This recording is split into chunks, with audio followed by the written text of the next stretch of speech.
Baiklah, sekarang kita mencoba membuat abstrak. Mulai dari bagian-bagian pendahuluan, kemudian apa yang dilakukan, apa yang dihasilkan, dan implikasi. Jadi kira-kira seperti apa hasilnya ketika kita mulai dari ada data, lalu kita coba menyusun abstrak. Datanya juga sekarang data virtual, kita karang-karang saja dulu. Tapi yang ingin kita lakukan adalah bagaimana cara kita membuat abstrak dari data-data yang ada tersebut. Kita lihat slide berikut ini ya. Baiklah, kita akan bahas satu contoh kasus. Bagaimana membuat abstrak mulai dari nol sampai jadi abstrak yang kita anggap sudah cukup untuk mewakili suatu makalah yang kita tulis. Misal, di dalam riset kita melakukan riset, lalu apa yang dikerjakan, misalnya apa yang dikerjakan adalah kita membuat nanopartikel SiO2 dengan metode Sol-Gel pada berbagai parameter sintesis. Misalnya suhu 25 sampai 25 derajat, 30 derajat, 35 derajat, 40 derajat. Lalu kita menggunakan berbagai macam konsentrasi prekursor, misalnya 0,01 mol, 0,05 molar, 0,10 molar, 0,15 molar. Kemudian kita juga menggunakan berbagai pH, 6, 6,5, 7, 7,5, dan 8. Ini adalah apa yang kita lakukan dalam riset, dan itu muncul di material and method. Kita melakukan ini. Lalu, ketika kita akan menulis abstrak, kira-kira bagaimana kita menulis abstrak itu? Ya, kita tinggal menulis. Tidak mungkin, karena abstrak itu harus singkat, tidak mungkin kita menulis semua yang ada ini. Kadang bisa, tapi kadang-kadang semua angka yang ada berbagai parameter itu kadang tidak cukup untuk dimuat di suatu abstrak, karena keterbatasan panjang abstrak. Maka dalam penulis abstrak itu kita nulis seperti ini. In this paper, we report the synthesis of Si2 nanoparticles by a Sol-Gel method. Jadi kita menunjukkan kepada pembaca bahwa apa yang kita laporkan ini adalah sintesis nanopartikel SiO2 dengan metode Sol-Gel. Nah, karena suhu yang kita lakukan itu macam-macam, kita bisa singkat saja. Various parameter of synthesis such as temperature, precursor concentrations, and pH of the mixture will vary to identify the optimum one. Jadi kita sebutkan saja berbagai parameter sintesis seperti suhu, konsentrasi prekursor, dan pH, kita variasi untuk mendapatkan yang optimum, yang paling optimum. Jadi, di dalam abstrak, kita cukup menulis seperti itu saja.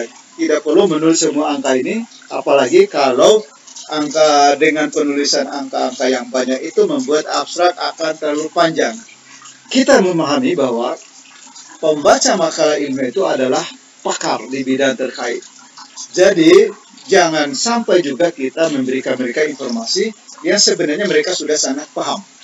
Jadi beri informasi yang menghargai tingkat intelektualitas pembaca, sehingga informasi-informasi yang sudah sangat paham itu tidak perlu kita tulis dalam makalah. Jadi di sini suhu yang banyak, konsentrasi banyak, dan pH yang banyak, kita tulis saja the various parameter synthesis as temperature, precursor, and pH of the mixture will vary to identify the optimum ones. Jadi kita ubah-ubah parameter untuk mendapatkan yang paling optimum.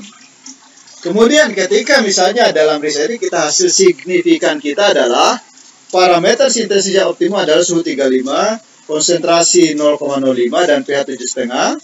Dan pada parameter tersebut misalnya kita identifikasi bahwa nanopartikel yang dihasilkan adalah sangat homogen dan kristalinitas yang baik. Maka pada bagian abstrak, yaitu bagian apa yang dihasilkan, kita bisa nulis we obtain the SiO2 with homogeneous size distribution and good crystallinity could be synthesized at a temperature of 35 centigrade, precursor concentration of 0.05 molar, and pH of 7.5. Jadi kita menulis saja secara ringkas bahwa kita mendapatkan ukurannya homogen, kemudian kristalinitas yang baik pada nilai-nilai ini. Jadi itu adalah apa yang kita lakukan, yang hasilkan, yang kita anggap paling signifikan dalam riset itu. Setelah kita menyebut tadi adalah apa yang dilakukan, mengubah berbagai parameter, nah kita lakukan bahwa parameter yang paling optimum untuk mendapatkan kristalinitas dan ukuran homogen itu adalah ini. Jadi hanya menyebut 3 itu saja. Kemudian penutup. Nah, penutup dari suatu abstrak itu tidak selalu harus yang bagus-bagus. Kalau kita melihat bahwa riset ini punya implikasi yang luar biasa, ya kita tutup dengan kalimat implikasi. Kalau riset yang kita lakukan punya kelebihan, kita tutup dengan kalimat kelebihan. Tapi kalau ada riset kita masih menghasilkan satu kekurangan di satu sisi, kekurangan, kita tutup dengan kekurangan.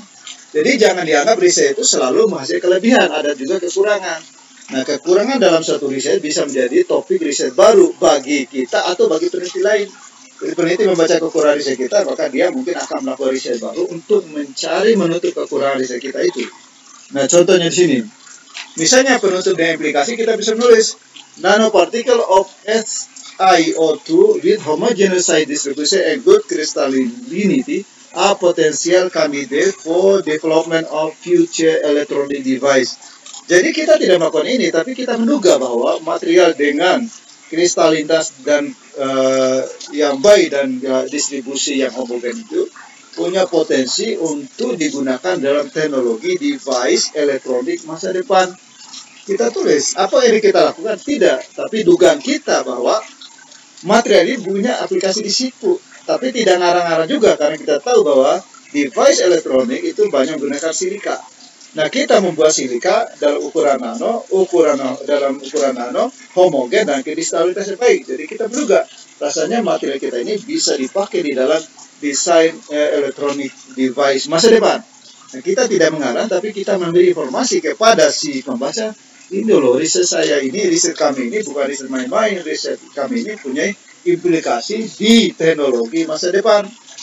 Nah, ini menunjukkan di sini berarti paper kami punya kekuatan. Nah, kita tulis di situ. Kemudian kalau riset kita itu punya kelebihan, misal seperti tulis di sini, kita tulis kelebihannya. Contoh di sini, the method reported here is very attractive and potential for production of large-scale nanoparticle for industrial application. Apa ini kita riset ini? Tidak. Tetapi kita menduga bahwa metode yang kita kembangkan dalam riset ini punya potensi membuat material dalam skala besar untuk aplikasi industri. Nah, apa salah yang kita tulis? Karena belum tentu orang yang baca itu bisa memahami langsung. Nah, kita tulis di abstrak, jadi orang langsung diberitahu di awal bahwa riset kita ini adalah riset yang sangat potensi untuk aplikasi industri masa depan. Karena bisa membuat partikel dalam skala besar. Kalau ada kekurangan bagaimana? Kita tulis kekurangannya. Misal metode kita ini masih menimbulkan kekurangan, kelemahan. This method still leave a weakness, such as synthesis time is longer than on the method reported previously. Further investigation is in progress to soften this type. Jadi kita menjelaskan metode kami ini walaupun tadi mengandung beberapa kelebihan, masih juga menimbulkan kekurangan. Mengasih kekurangan, contohnya adalah waktu produksi yang lebih lama. Nah, dengan menyebutkan kekurangan ini, maka peneliti yang membaca ini dia akan mencoba membuat riset supaya mempercepat, memperpendek waktu produksi dari riset yang kita lakukan. Dan ini bisa memicu riset-riset berikutnya, sehingga makalah kita ini menjadi makalah rujukan. Jadi tidak selama riset itu kelebihan semua, ada kelebihan satu sisi, ada kekurangan satu sisi. Nah, kalau kita bisa menyebutkan kekurangan, itu bisa menolong peneliti lain untuk menemukan suatu topik baru dalam riset. Bahwa berarti masih ada masalah, maka saya melakukan riset untuk menyelesaikan masalah ini. Jadi jangan menutup kekurangan kalau memang riset itu ada kekurangan. Karena inti dari lapor riset adalah kejujuran. Kelebihan ditulis, kekurangan ditulis. Kalau memang itu adalah realitas yang sebenarnya. Kemudian untuk pendahuluan bagaimana? Pendahuluan bisa kita tulis satu kalimat bebas. Misalnya, silicon dioxide SiO2 is one key material in micro and nano electronic industry. Jadi kita menulis di pendahuluan itu adalah bahwa material ini adalah material kunci di dalam industri micro and nano elektronik. Di bagian awal di dasar orang langsung baca bahwa topik ini adalah topik yang penting karena aplikasinya besar di dalam industri mikro maupun nano. Nah, kita tulis sehingga apa yang kita dapat kira-kira begini. Jadi kalau abstrak kita itu dengan implikasi, kita abstrak menjadi seperti ini. Pendahuluan warna kuning, silicon dioxide is one key material in micro and nano electronic industries. Ini adalah pendahuluan yang kita tulis di makalah. Tidak kita lakukan, tapi pemberitahuan kepada pembaca bahwa topik ini adalah topik yang penting. Nah, yang warna biru ini adalah apa yang kita lakukan. In this paper, we report the synthesis of SiO2 nanoparticle by a soldier method. Various parameters of synthesis as temperature, precursor concentration, and pH, or the measure were varied to identify the optimum mass. Jadi kita menyebutkan, kita dalam paper ini kita melaporkan sintesis SiO2 dengan metode soldier, berbagai parameter sintesis kita variasi untuk mendapatkan yang paling optimum. Kemudian yang ungu, we obtain the SiO2 with homogeneous size distribution and good crystallinity could be synthesized as temperature 35 derajat, precursor concentration 0.05, and pH of 7.5.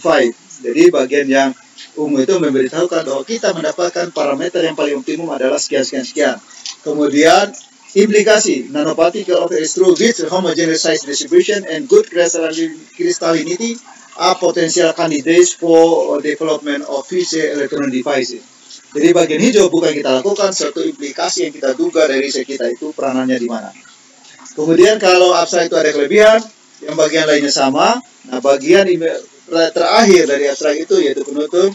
The method reported here is very attractive and potential for production of large-scale nanoparticle for industrial application. Jadi ini kita sebenarnya bebas menulis, dugaan kita, implikasi dari riset kita, sehingga orang melihat bahwa makalah kita itu mempunyai adalah makalah yang punya kekuatan, punya implikasi besar, bisa menarik riset-riset berikutnya, bisa berkontribusi di dalam industri dan sebagainya.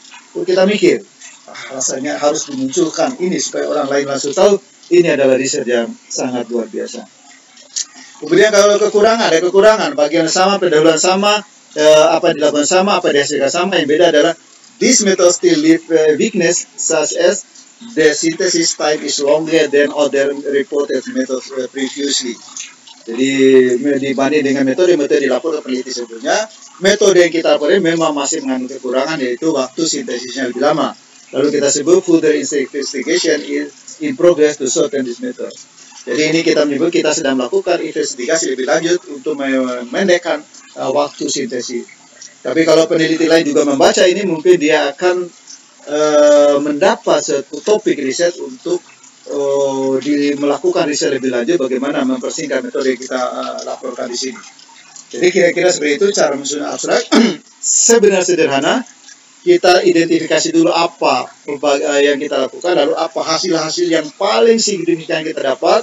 Nah, itu yang akan kita tempel di dalam bagian apa yang dihasilkan. Kemudian pikirkan implikasinya, walaupun tidak harus ada, tapi implikasi itu sangat penting untuk dimunculkan, karena dari situ pembaca bisa langsung mengetahui kekuatan makalah kita. Karena mengetahui kekuatan makalah dari awal menjadi penting, karena pembaca tidak punya waktu untuk membaca semua makalah. Kebanyakan pembaca akan membaca judul dan abstrak. Nah, kalau bisa dari judul dan abstrak itu sudah muncul kekuatan makalah kita, sehingga pembaca bisa mempunyai keinginan untuk membaca bagian-bagian lain makalah, dan pada akhirnya merujuk makalah tersebut. Jadi abstrak, judul abstrak adalah bagian ringkasan makalah, tidak sekedar formalitas. Di situ ada suatu pemikiran. Karena kita ingin ketika makalah disubmit, makalah itu diterima. Ketika orang membaca judul abstrak, kita ingin orang itu membaca semua makalah, isi makalah dan merujuk makalah kita. Jadi tolong dipikirkan dengan baik. Judul abstrak, judul ada ringkasan yang paling ringkas yang betul makalah. Abstrak adalah ringkasan, tetapi lebih detail dari judul. Kedua bagian itu menentukan keterbacaan makalah kita. Apa dibaca orang atau ditinggalkan saat mereka baru baca judul atau baru membaca abstrak. Kekuatan-kekuatan makalah kita harus bisa muncul di judul. Dengan penambahan satu kata atau dua kata di judul bisa membuat makalah itu menunjukkan suatu kelebihan yang bisa menarik orang untuk membaca atau bisa memudahkan proses review lebih lanjut sehingga makalah itu muncul di jurnal. Lalu kekuatan lain yang ada di abstrak juga perlu dimunculkan. Salah satunya adalah di bagian akhir abstrak itu penutup itu kalau bisa implikasi dari riset kita itu bagi bidang kita maupun bidang lain, kalau memang ada itu sebaiknya ditulis dalam 1-2 kalimat. kelihatan sepele, tapi kadang-kadang itu mempunyai peranan yang penting untuk menentukan nasib makalah selanjutnya. Diterima untuk dipublikasi, dibaca orang, dan dirujuk orang. Dan sekali lagi, walaupun abstrak dan judul dan abstrak muncul di awal, tapi bukan berarti ditulis di awal. Lupakan abstrak, lupakan judul, kita selesaikan makalah. Setelah selesai, baru kita mikir kira-kira abstrak terbaik apa, judul terbaik apa. Oke, kita rasanya sudah cukup lengkap membahas abstrak. Arsitektur abstrak sudah. Contoh-contoh kita bandingkan arsitektur itu dengan makalah yang terbit di jurnal-jurnal berputasi seperti Letter, Science, Nature. Kita sudah banding dan kelihatannya itu cukup sesuai. Lalu kita juga sudah mencoba membuat abstrak dari nol dengan data yang masih sebenarnya data hayalan. Data hayalan saya buat bagaimana bisa abstrak kalau makalah kita itu punya kelebihan, punya kekurangan, punya implikasi. Apa yang harus saya tulis di pendahuluan, apa harus ditulis di bagian apa yang dilakukan, apa harus ditulis di bagian yang dihasilkan, lalu apa yang ditulis di bagian penutup. Jadi mudah-mudahan 3 video terkait abstrak itu sudah cukup menjadi modal bagi kita, bagi mahasiswa untuk mulai menulis makalah. Tetapi tetap saja menulis itu butuh kesabaran. Walaupun kita sudah baca, walaupun orang sebenarnya sudah banyak menulis makalah juga, tetapi kesabaran, ketekunan itu tetap harus ada. Karena kita menulis dalam bahasanya orang, bahasa Inggris, yang mungkin jumlah kata-kata yang kita punya itu tidak terlalu banyak. Jadi ketika kita tulis, ya kesulitan itu akan tetap ada. Bahkan orang yang berbahasa Inggris pun tetap sulit untuk menulis makalah. Karena makalah itu adalah satu penulisan dalam standar keilmiahan yang tinggi, intelektualitas yang tinggi, dan memang akan tetap menjadi tantangan termasuk bagi peneliti yang sudah terbiasa publikasi makalah.